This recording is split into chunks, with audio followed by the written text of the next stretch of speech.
책 읽어주는 남자 문호성. 인문학 산책. 인간을 알아야 행복해진다. 문호성의 인문학 산책. 두 번째, 직kup은 오늘 키워드입니다. 바로 시대 트렌드에 딱 맞는 비즈니스를 하는 겁니다. 현재는 잠깐 맞을 수 있어요. 근데요, 어떻게 해요? 미래에 꼭 환경 변화에 망가지는 거예요. 제가 2008년도에 부동산 개발 사업하면서 돈을 많이 벌었습니다. 근데 시대 변화가 바뀌어버리니까 그냥 망하는 거예요. 그래서 제가 10년 동안 했던 게 미래 예측 관련된 데이터들을 갖다가 검토하는, 그리고 새로운 책이 나오면 계속 보는 습관이 생겼습니다. 미래 예측하는 지식을 쌓기 위해서 제가 다시 성공한다면 다시는 망가지지 않을 수 있는, 그리고 미래에 딱 맞는 어떤 비즈니스를 하기 위해서 어떻게 해요? 트렌드를 갖다가 연구하는 습관이 생긴 거예요. 그래서 오늘 그 부분을 갖다가 얘기하는데 바로 이겁니다. 그러면 앞으로의 트렌드는 뭐냐? 앞으로의 변화는 뭐냐? 바로 플랫폼 인공지능 시대로 변화한다는 얘기입니다. 4차 혁명 시기를 통해서 어떻게 해요? 시간이 갈수록 점점 농경사회에서 산업화 시대로, 산업화 시대에서 정보화 사회로, 정보화 사회에서 고도 지식사회, AI 인공지능 시대로, 이렇게 한 시대에 농경사회에서부터 산업화 시대와 정보화 사회와 제4차 혁명의 AI 혁명에 살아가는 4개의 혁신에 살아가는 동시에 4세대를 경험하는 저는 최초의 인류입니다. 옛날에는 농경사회 경험하는 농경사회로 끝났다니까요. 200년에 태어나서는 산업화로 끝났다니까요. 최근에 30년 동안은 정보화 사회와 농경사회가 혼재됐는데, 문제는 인류 역사 20만 년의 역사보다도 앞으로 20년이 이 인공지능 시대가 더 위협을 한다는 얘기입니다. 변화가 더 가속화된다는 얘기입니다. 오늘 그 얘기를 하려고 합니다. 자, 바로 인공지능의 도래입니다. 1956년도 AI 개념이 정립이 됐어요. 그리고 2010년대 딥러닝 체계가 실현이 되면서 2016년 알파고가 등장하면서 세상은 급격하게 지금 변화를 하고 있습니다. 이건 충격적 사실이죠. 자, 알파고 딥러닝에 대한 어떤 것들이 2014년에 회사가 만들어졌고요. 2년 사이에 어떤 결과가 나오냐? 그동안 수천 년 동안 바둑계의 그 모든 기보를 갖다가요, 16만 건의 기보를 갖다가 최고의 고수들이 했던 거를 다 입력했고요. 한 달에 약 100만 판, 한 달에 100만 판을 둔대요. 한 달에 100만 판. 이걸 2년을 둔 거예요. 알파고가. 밥도 안 먹고요, 잠도 안 자고요, 놀지도 않고요, 연애도 하지 않고 술도 먹지 않아요. 100만 판을 뒀어요. 한 달에. 2년을 뒀습니다. 그리고 인간의 최고의 고수 이세돌과 붙어가지고요, 어떻게 해요? 이기게 됐죠. 이거는 실험에 불과한 것으로 우리는 착각하고 가는데요, 이거로 끝나지 않았습니다. 바로 이것이 20년 전에 스펜스 존슨이 만든, 어떻게 누가 우리 치즈를 갖다 옮겼을까 하는 대히트한, 우리나라에서도 어떻게 해요? 약 200만 부가 팔렸고요, 전 세계 2,400만 부가 팔린 누가 치즈를 옮겼을까에 대한 내용이에요. 경고를 했던 거예요. 정보화 사회가 오면서 당신이 갖고 있는 산업화 시대 때의 직업이 누군가에서 시대 변화 흐름이 어떻게 해요? 뺏어간다는 거예요. 그 치즈를 뺏어간다는 거예요. 미래를 준비하라고 경고를 했습니다. 그런데 우리는 경고를 무시하고요, 그냥 현실에서 열심히 살았습니다. 그 결과 어떻게 해요? 인공지능의 역습이 시작되는 것을 준비하지 못했습니다. 인간이 필요 없는 시대가 오고 있는데 이걸 준비하지 못하고 있다는 얘기입니다. 명견만리에서 어떻게 해요? 이렇게 사라질 직업에 대한 리스트를 갖다가 하는데 97점 이런 것들이 어떻게 다 없어진다고 합니다. 근데 그냥 흘려들었습니다. 근데 최근에 바로 이 에이트라는 이지성 작가의 이 책을 읽고 저는 충격이 빠졌습니다. 한 달 동안.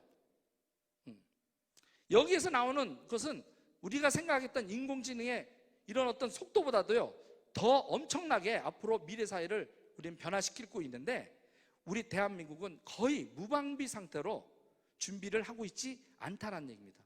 그러면 이게 우리 직kup과 네트워크 마케팅과 무슨 상관이냐? 절대적으로 상관이 있다라는 얘기입니다. 자, 인공지능을 통해서요, 어떻게?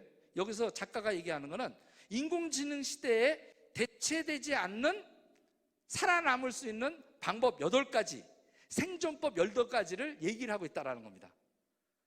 그걸 한번 알아보도록 하겠습니다. 인공지능이 하면 이렇게 헬스 부분과 유통 부분과 자동차, 이동, 금융, 교육 부분이 가장 빠르게 혁신을 하게 된다고 합니다. 그 유통 부분에 바로 어떻게? 직거래 시장이 열리는 것과 동시에 AI 기능이 탑재된 것이 어떻게 해요? 아침에 일어나면 내가 주문합니다. 인공지능 거기에다가 특히 아마존은 이미 이걸 갖춰놨습니다. 야, 내가 냉장고에 보니까 뭐가 좀 비어 있는지 네가 알아보고 네가 필요한 데다가 주문을 해. 갔다 오고 나면 어떻게 해요? 냉장고를 다 채워놓는 겁니다.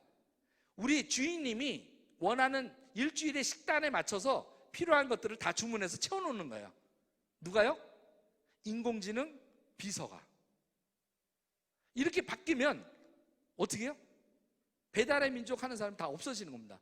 그것도 배달의 민족 했던 사람이 했던 걸 어떻게 해요? 드론으로 해버리는 겁니다.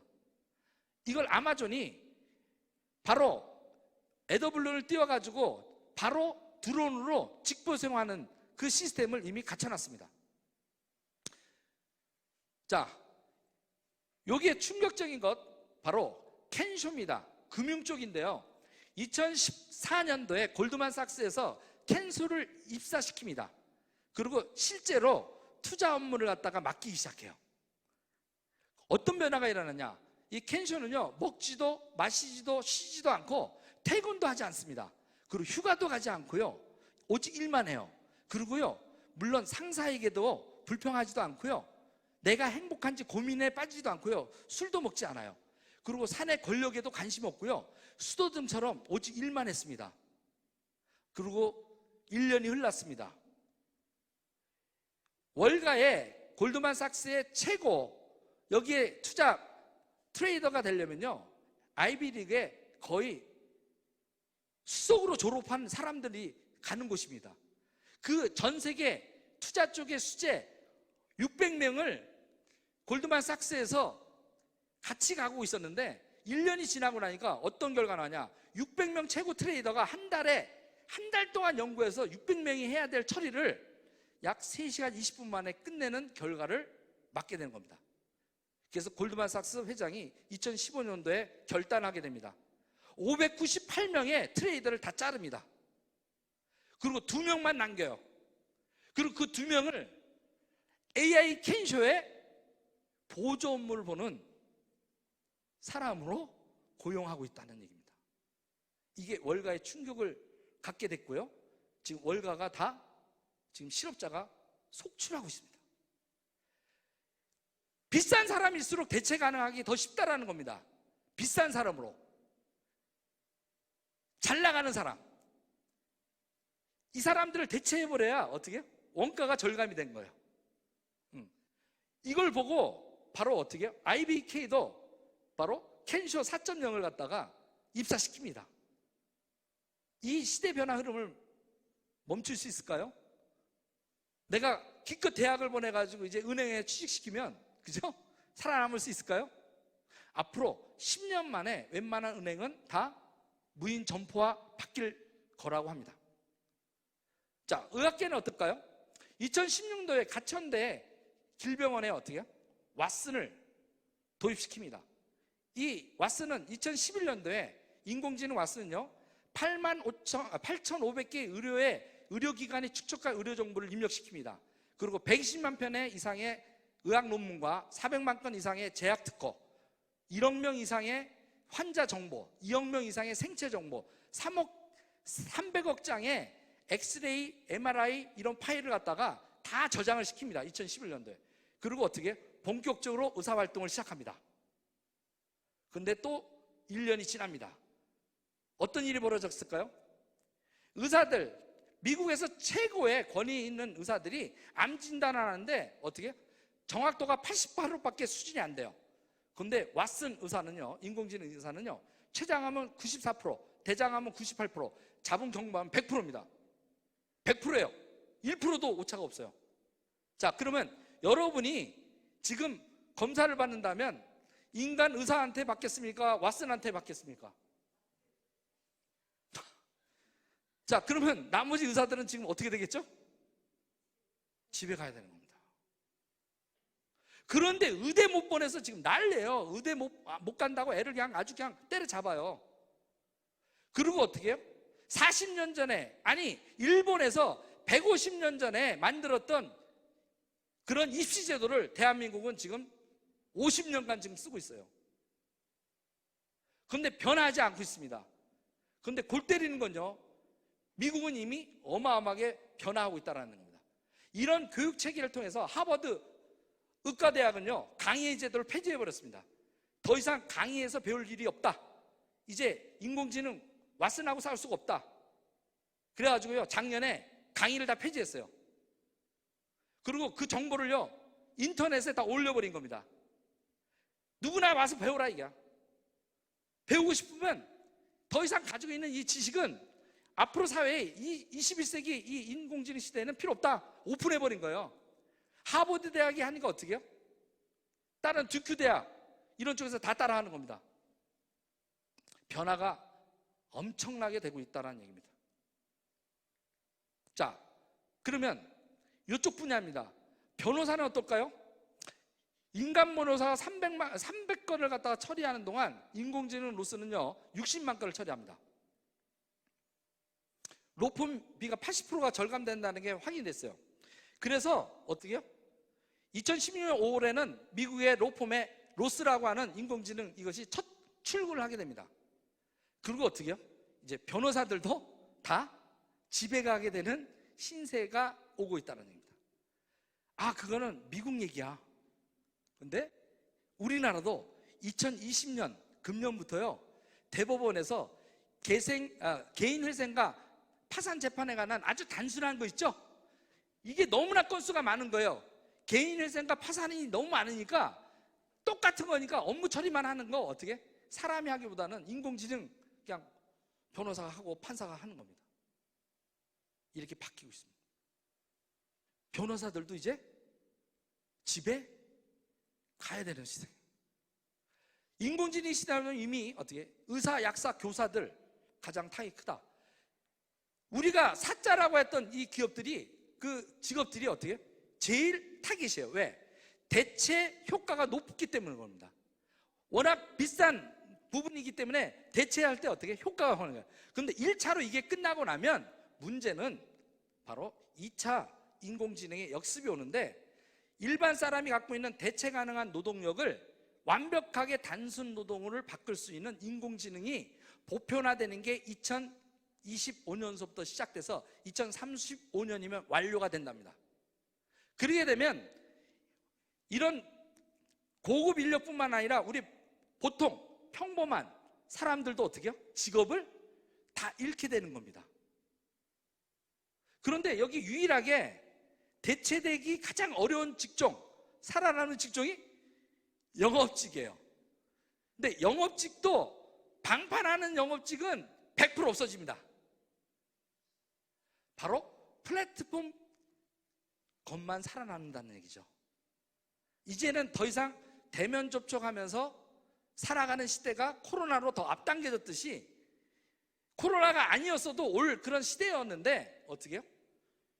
영업 부분을 갖다가 유일하게 살아남을 수 있는 게 네트워크 마케팅입니다. 왜냐? 인공지능은 네트워크 마케팅에 가입이 되지 않아요. 유일하게. 무슨 뜻인지 아시겠어요? 인공지능이 등록이 안 됩니다. 직후배 하려고 해도 아무리 똑똑해도 인공지능은 직후배 또 네트워크 마케팅에 등록 허가가 나지 않습니다. 보호받을 수 있는 영역이라는 얘기죠. 바로 이걸 준비하지 않으면 ATS는 이렇게 얘기합니다. 여러분의 인생이 잉여인간이 되는 순간은 앞으로 10년밖에 안 남아있다. 10년이 지나면 잉여인간이 된다. 잉여인간. 노동력이 넘쳐 흐르는 거예요. 넘쳐 흐르는 거예요. 잉여인간. 우리의 미래입니다. 여기에 준비해야 된다는 얘기입니다. 그래서 우리 애들도 두 가지 방법이 있답니다. 칼비테라고 하는 바로 인간이 갖고 있는 잠재력을 창조적 에너지를 뽑아낼 수 있는 창조 에너지를 뽑아낼 수 있는 교육법, 칼비테라고 하는 분이 개발했던 200년 전에 이것이 뜨고 있는 겁니다. 그리고 어떻게 사람만이 가질 수 있는 인공지능이 아닌 공감 능력을 갖고 할 수 있는 것, 이런 것들을 준비해야 된다고 얘기하는데, 여기 8가지 준비는 시간 관계상 오늘 넘고요. 다음번에 만약에 기회가 있다면 한번 할 겁니다.